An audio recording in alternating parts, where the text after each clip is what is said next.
வணக்கம். இது நியூஸ் தமிழின் தேர்தல் பயணம் நிகழ்ச்சி. தேர்தல் பயணம் நிகழ்ச்சியிலே இது காலேஜ் மாஸ் செக்மெண்ட். அதாவது நியூஸ் தமிழ் பாத்தீங்கன்னா தமிழ்நாட்டில் இருக்கக்கூடிய பல்வேறு மாவட்டங்களுக்கு சென்று தொடர்ச்சியாக இளைஞர்களுடைய மாணவர்களுடைய கருத்துக்கள் என்ன, அவர்கள் தமிழக அரசாங்கத்திடம் எதிர்பார்ப்பது என்ன என்பது குறித்து தொடர்ந்து கேட்டறிந்து வருகிறோம். அந்த வகையில் இன்று நாம் தர்மபுரி மாவட்டத்தில் இருக்கக்கூடிய சக்தி கைலாஸ் உமன்ஸ் கல்லூரிக்கு வந்திருக்கின்றோம். இந்த கல்லூரிக்கு வந்திருப்பதில் நியூஸ் தமிழ் பெருமை கொள்கிறது.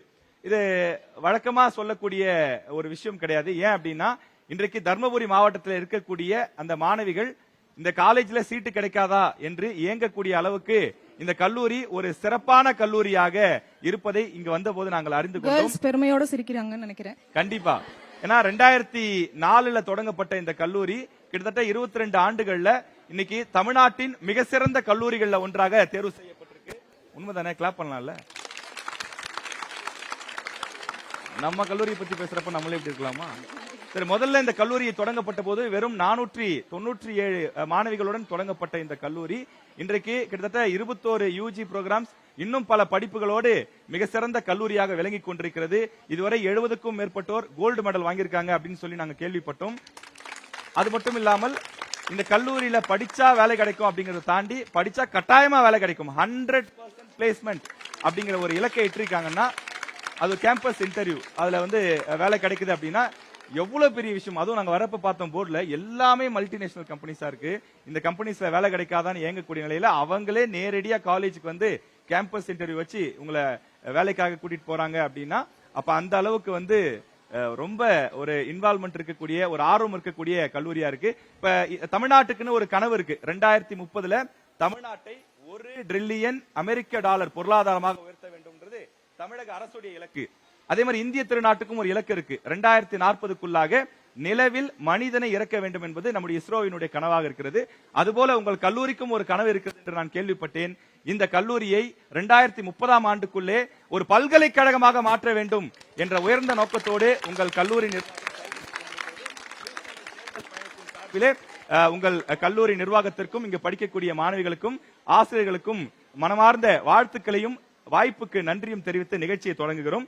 தேர்தல் பயணம் காலேஜ் மாஸ் நிகழ்ச்சி தொடங்குகிறது. இப்ப இந்த காலேஜ் மாஸ் நிகழ்ச்சியில முதல் செக்மெண்ட், முதல் கேள்வி என்ன அப்படின்னா, நம்ம கேள்விக்கு போறதுக்கு முன்னாடி இதுல நிறைய பேர் இன்ஸ்டாகிராம்ல இருப்பீங்க. யாரெல்லாம் இன்ஸ்டாகிராம்ல இருக்காங்க?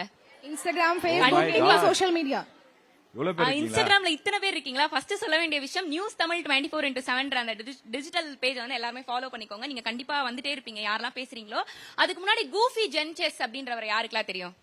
கூஃபி ஜென்செஸ் என்ன பண்ணுவாருன்னு தெரியுமா? தெரிஞ்சு வச்சிருக்காங்க.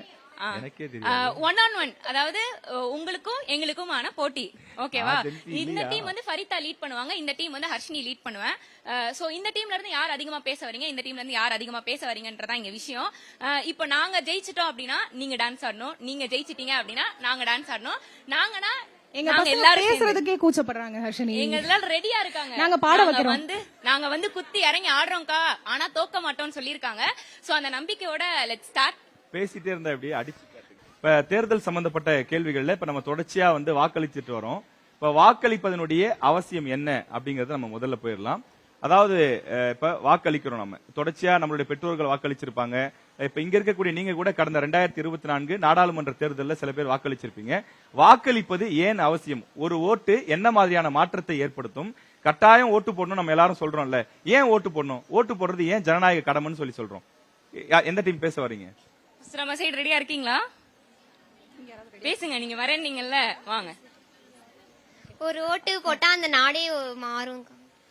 என் பேர் தீப்னா, நான் செகண்ட் சிஎஸ்பில இருந்து பேசுறேன்.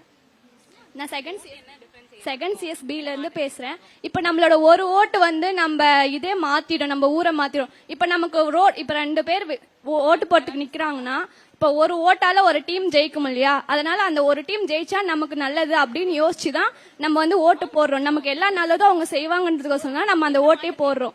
இதுதான் மேம் நம்ம ஒரு ஓட்டோட இது. ஒரு கிரிக்கெட் மேட்ச்ல எப்படி ஒரு ரன்ல அந்த மேட்ச் தீர்மானிக்கப்படுதோ அந்த அளவுக்கு நம்மளோட ஒவ்வொரு ஓட்டும் இம்பார்ட்டன்ட் அப்படின்னு சொல்லிட்டு இருக்காங்க. சோ ஹர்ஷினி, உங்களோட சைடுல எங்க சைடுல இருந்து ஒருத்தவங்க இறங்கி இருக்காங்க. சோ நீங்க உங்க நேம், உங்க டிபார்ட்மெண்ட் என்ன மாற்றத்தை ஏற்படுத்தும் நீங்க நினைக்கிறீங்க? My name is Hema, first year Tamil டிபார்ட்மெண்ட்ல இருந்து பேசுறேன், சக்தி கைலாஷ் உமன்ஸ் காலேஜ். என்னோட ஒரு ஓட்டு இந்த ஜனநாயகத்தை மாத்துன்ற அளவுக்கு பவர்ஃபுல்லானது. இந்த ஓட் பண்ற விஷயம் எல்லாருக்கும் ஒரு விழிப்புணர்வை கொடுக்கும் அப்படின்றதுக்காக நீங்களும் கண்டிப்பா ஓட் பண்ணுங்க. ஜனநாயகம் வந்து நம்மளால மாறும் அப்படின்ட்டு நாமளும் நினைக்கணும். இப்போ உங்க சைடு ஃபரிதா. உங்க நேம்? என் பேர் Ramya, department of commerce CA. First இந்த கொஸ்டின் வந்து எப்படி கேட்டிருக்காங்க அப்படின்னா, ரொம்ப பெருமையா இருக்கு இந்த கொஸ்டின் எனக்கு கேட்டதுக்கு. பெருமையா இருக்கு friends. ஏன் அப்படின்னா இந்த கொஸ்டின்ல வந்து அதுலயே ஒரு ஆன்சர் இருக்கு.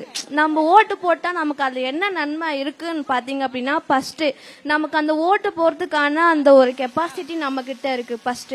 செகண்ட் வந்து பாத்தீங்க அப்படின்னா, நம்ம ஓட்டு போடுறதுல வந்து எல்லாருக்கிட்டையும் ஒரு எய்ம் இருக்கும். நம்ம ஓட்டு போடுறோமே, அடுத்து நம்ம லைஃப்ல என்ன, நம்ம நாட்டுக்கும் சரி சமுதாயத்துக்கும் சரி என்ன நல்லது நடக்க போகுதுன்னு சொல்லி நம்ம பாக்குறோம். அதே மாதிரிதான் நான் ஓட்டு போட்டேன்னு நினைச்சேன் அப்படின்னா, ஓட்டு போட்டா ஃபர்ஸ்ட் பெண்களுக்கு நல்ல ஒரு பாதுகாப்பை தான் நான் எதிர்பார்க்கிறேன். அட் சேம் டைம் பாத்தீங்க அப்படின்னா மக்களுக்கு வந்து இப்போ ரீசெண்ட் டேஸ்ல பாத்தீங்க அப்படின்னா ஒவ்வொரு கட்சியில நான் 5,000 போடுறேன், 2,000 போடுறேன்னு அப்படிலாம் சொல்றாங்க. அதெல்லாம் தாண்டி பணத்தை மீன் பண்ணாம மக்களுக்கு சேர வேண்டிய ஒரு நல்ல ஒரு விஷயம், ஒரு படிப்பா இருக்கலாம் இல்ல ஒரு வேலையா இருக்கலாம், அந்த மாதிரி ஒரு போக்கஸ்ல பண்ண நல்லா இருக்கும். இந்த எஜுகேஷனும் சரி அட் சேம் டைம் சரி இந்த பொருளாதாரமும் நல்ல ஒரு வளர்ச்சி அடைய யூஸ் ஆகும். நான் என்னுடைய ஓட் மூலியமா நான் தெரிஞ்சுக்கிறேன். தேங்க்யூ.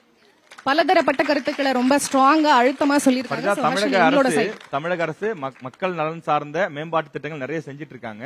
இப்ப நேரடியா பணம் கொடுப்பதன் மூலமா அது இன்னும் சில தேவைகளை பூர்த்தி பண்ணுங்கிற ஒரு உன்னத நோக்கத்தோட தான் அதை கொடுத்துட்டு இருக்காங்க. அதையும் நம்ம இந்த ஷோல பதிவு பண்றோம். கண்டிப்பா.